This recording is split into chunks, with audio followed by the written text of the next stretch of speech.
how many of you here want to get rid of a bad habit or start a new habit like exercising or say reading more or eating a healthy food? Great.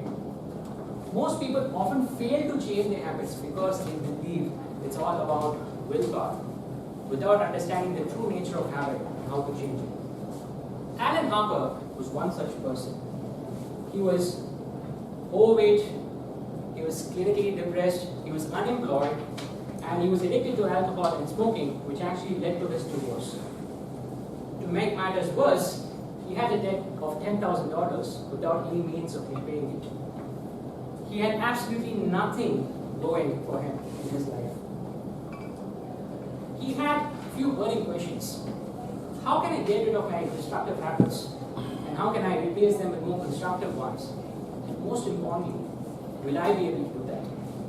Good afternoon, fellow Toastmasters and guests. Good afternoon. So, Alan did a lot of research before embarking on a self-transformation journey.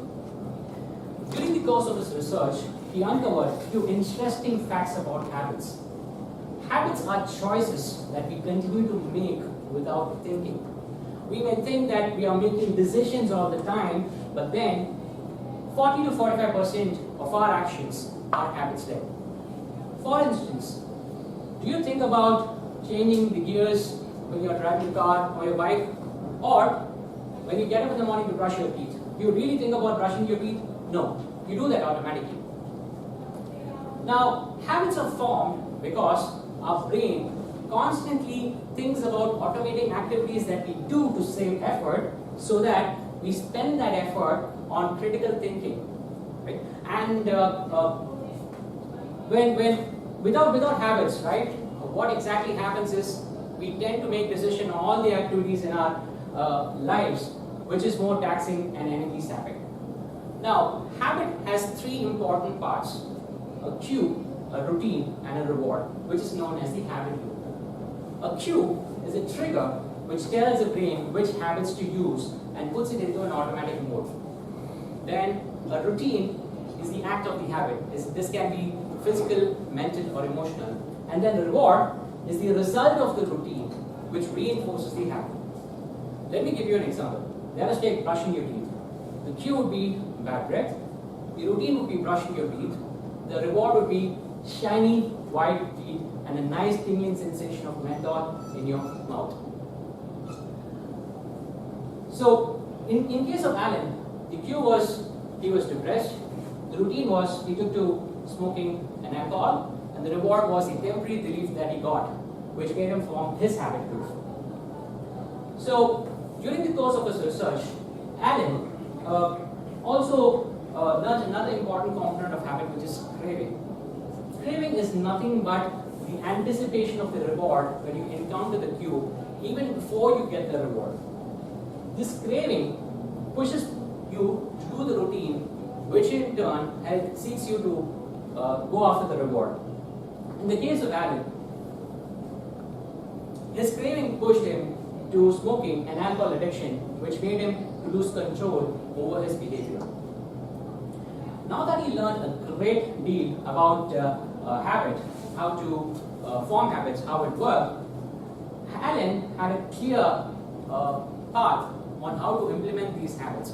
He had a clarity on how to move about in his transformation journey. To begin with, Alan focused on creating new habits. To start a new habit, what you need to do is you need to create a clear cue and a clear reward.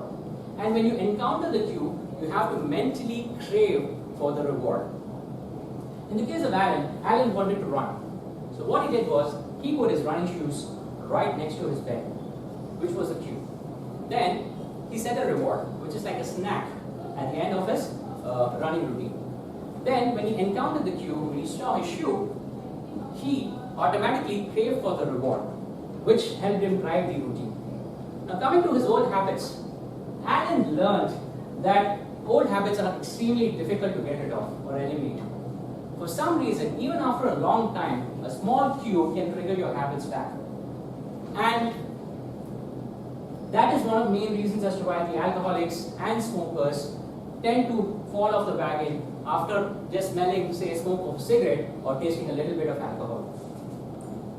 So now, Alan, what he did was he made note of all his cues that triggered his old habits and also the rewards associated with it.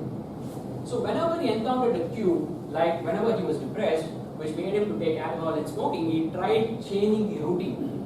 Right? One golden rule of habit change is if you want to change the habit, keep the same cue and the same reward, but change the routine. He changed the routine by talking to his friends, by talking to his mentor, by talking to counselors. He took up running. He took up, he went on a long drive, which kind of made him relax, which made him happy. But that is not enough. When it comes to a habit change, belief is one of the most important components. People must believe in the change, and most often that belief happens through communities or through groups. Alan actually joined the community which helped people to kick out their habits of smoking and drinking. And Alan, by listening to people who have done it before, increased his belief and self-confidence. And once he increased his belief, he believed in his ability to change, right? And Alan, after a period of time, is now a transformed person.